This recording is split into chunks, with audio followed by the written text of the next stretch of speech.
Hi everyone, my name is Maxim and I'm the CEO of Markets View. This video is going to be about indices.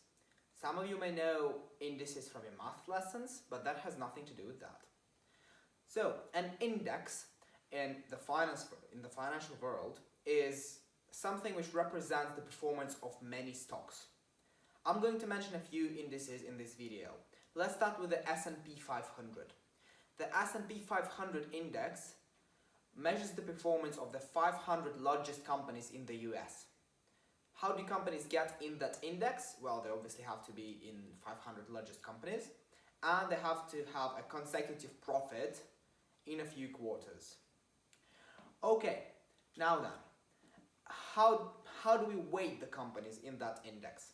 So they're weighted based on their market capitalization, a term which I have previously explained in another video. So, if your market cap is large, you're weighted higher in that S&P 500 index. Now you know what an index is and that it represents the performance of a number of companies. I'm going to mention a few more indices. For example, FTSE100 is an index which represents the performance of the 100 largest companies traded on the London Stock Exchange.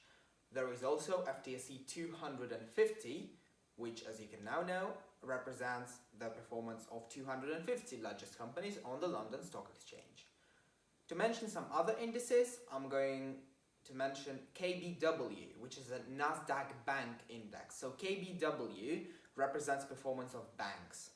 So if you want to know something about the banking industry, you may look at the KBW index to understand how the industry is doing.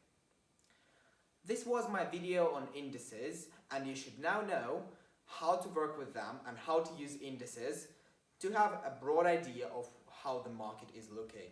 We talk about indices in our reports in the analysis of the market section. Thanks a lot for watching, and I hope you will stay tuned for the following videos.